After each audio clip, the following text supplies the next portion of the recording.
Assalamualaikum warahmatullahi wabarakatuh. Halo teman-teman semua, saya Radia Nurul Fajri dari Prodi PGSD Malang semester 6B dengan NPM 2086100050. Di sini saya akan menceritakan biografi tentang ilmuwan Islam pada abad modern dan klasik pada masa kejayaan Islam. Video ini dibuat untuk memenuhi tugas UAS mata kuliah Kajian Islam dan Sains. Yang pertama, saya akan menjelaskan biografi ilmuwan Islam pada abad klasik, yaitu Ibnu Zur. Abu Marwan bin Zur atau biasa kita kenal dengan Ibnu Zur adalah seorang dokter tersohor di Andalusia dan dianggap di antara pakar kedokteran atau perobatan terkemuka yang dikenal dengan ahli farmasi dan cendekiawan dalam bidang kedokteran pada zamannya. Beliau juga dipanggil dengan nama Al-Iyadi karena nenek moyangnya berasal daripada kabilah Iyad, sebuah kabilah Arab Adnaniyah. Di Eropa, beliau dikenal dengan nama Avenzoar. Ibnu Zur seorang ilmuwan muslim terkenal yang lahir pada tahun 1091 Masehi di Sevilla, Spanyol. Ibnu Zur dilahirkan di kalangan keluarga yang berprofesi sebagai dokter, sehingga sejak kecil ia telah mulai belajar tentang ilmu kedokteran. Ibnu Zur yang juga merupakan murid Ibnu Rushd dikenal sebagai tokoh terkemuka dalam sejarah kedokteran Islam dan salah satu pendiri ilmu kedokteran modern. Ia adalah seorang pakar kedokteran yang sangat ahli dalam bidang anatomi, fisiologi, etiologi, dan parasitologi. Ibnu Zur dikatakan telah berhasil memperkenalkan metode bedah atau operasi dan juga otopsi pada manusia. Beliau juga seorang penemu tracheostomi atau leher yang membuat namanya sangat tersohor selama zaman keemasan Islam di Spanyol, yang sekaligus juga berusaha mengungkapkan misteri apa yang menyebabkan kudis dan peradangan. Beliau bahkan juga disebut sebagai dokter pertama yang mengetahui keberadaan parasit melalui parasitologi berkat berbagai prestasi yang telah diraihnya. Para sejarawan sains menobatkan Ibnu Zur sebagai dokter muslim ternama di zaman keemasan Islam karena ia dianggap mampu mengungguli prestasi dokter muslim lainnya di dunia muslim. Ibnu Zur sempat mengenyam pendidikan kedokteran di Medical University Cordoba.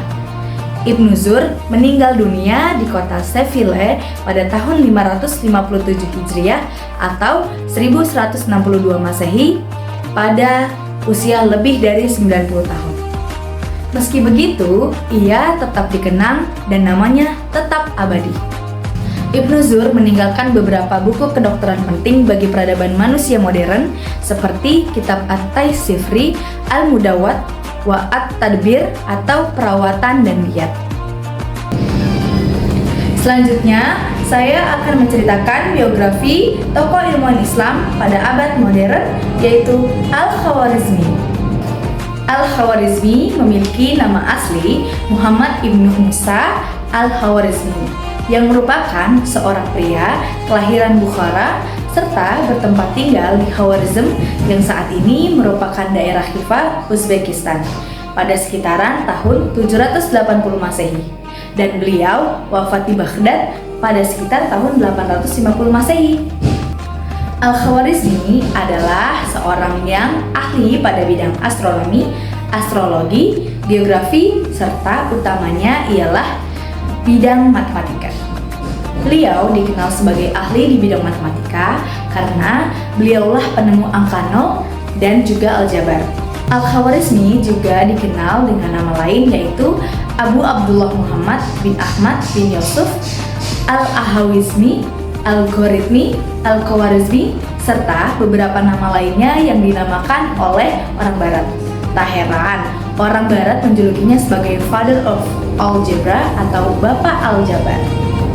Keluarga Al-Khawarizmi merupakan turunan Persia yang telah menetap di Khawarizm. Ketika Al-Khawarizmi masih kecil, kedua orang tuanya mengajaknya berpindah ke suatu daerah di bagian selatan Baghdad. Dari sinilah ketertarikan Al-Khawarizmi terhadap ilmu pengetahuan mulai berkembang yang dapat dilihat melalui semangatnya.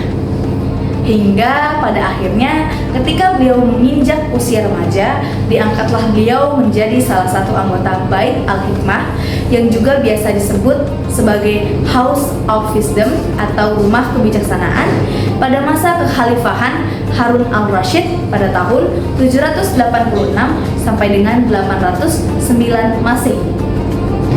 Bait Al-Hikmah sendiri merupakan suatu lembaga pusat penelitian intelektual, penerjemah, perpustakaan besar, serta sebagai ruang berkumpulnya para ilmuwan selama zaman keemasan Islam. Mulai sejak Al-Khawarizmi menjadi anggota dari Bait Al-Hikmah, ia telah bekerja sebagai ilmuwan di sana. Selama itu pula, ia selalu menuntut berbagai ilmu pengetahuan, terutama ilmu matematika dan ilmu alam.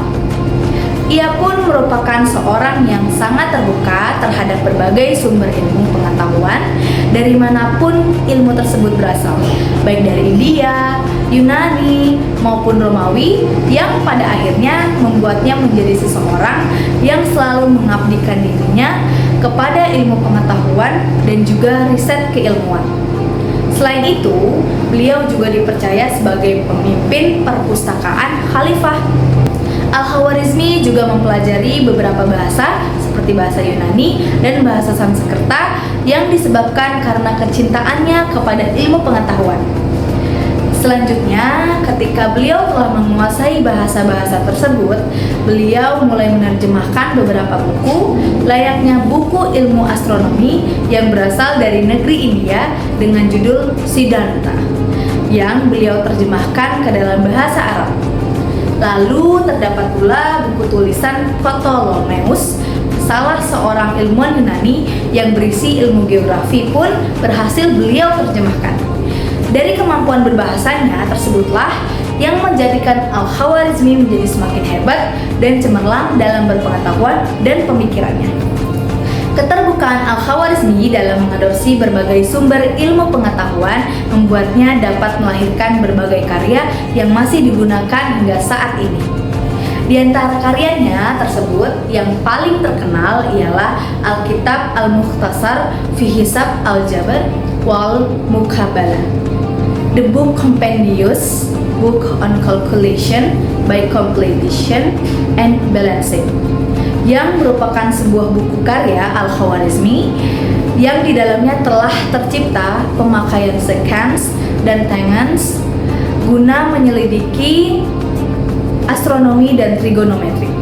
Materi di dalam buku ini menjadi salah satu fondasi penting dalam aljabar di era saat ini, dan aljabar saat ini merupakan salah satu topik yang banyak dipelajari di dunia. Di dalam buku ini, Al-Khawarizmi merumuskan 800 contoh persoalan matematika yang telah dibuktikan kebenarannya. Sebagian darinya merupakan persoalan yang dikemukakan oleh Neo-Babylon dalam bentuk dugaan. Pembuatan Alkitab Al-Mukhtasar fi Hisab Al-Jabr wal Muqabalah salah satunya ialah karena Al-Khawarizmi menemukan banyak kesalahan dan permasalahan yang sulit untuk dipahami dari pemikiran ilmuwan Yunani dengan nama Diophantus, yang pada akhirnya membuat Al-Khawarizmi mulai menyempurnakan aljabar. Beliau menemukan konsep diferensiasi dan menciptakan tabel trigonometri yang di dalamnya dimuat sinus, kosinus, tangen, dan kotangent. Oleh karena penemuan tersebutlah Al-Khawarizmi dinobatkan sebagai Bapak Aljabar, yang bahkan pemikiran-pemikiran Barat pun mengakui kehebatannya. Selain aljabar dalam bidang ilmu matematika, Al-Khawarizmi juga memperkenalkan geometri, aritmatika, dan masih banyak lagi yang lainnya.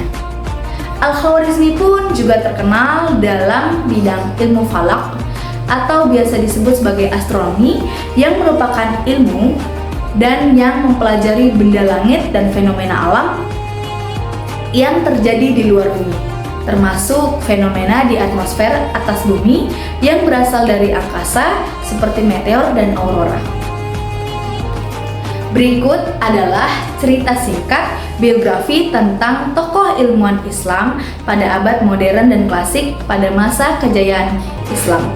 Itu saja yang bisa saya sampaikan. Semoga apa yang saya sampaikan bisa bermanfaat untuk teman-teman semua. Kurang lebihnya mohon maaf.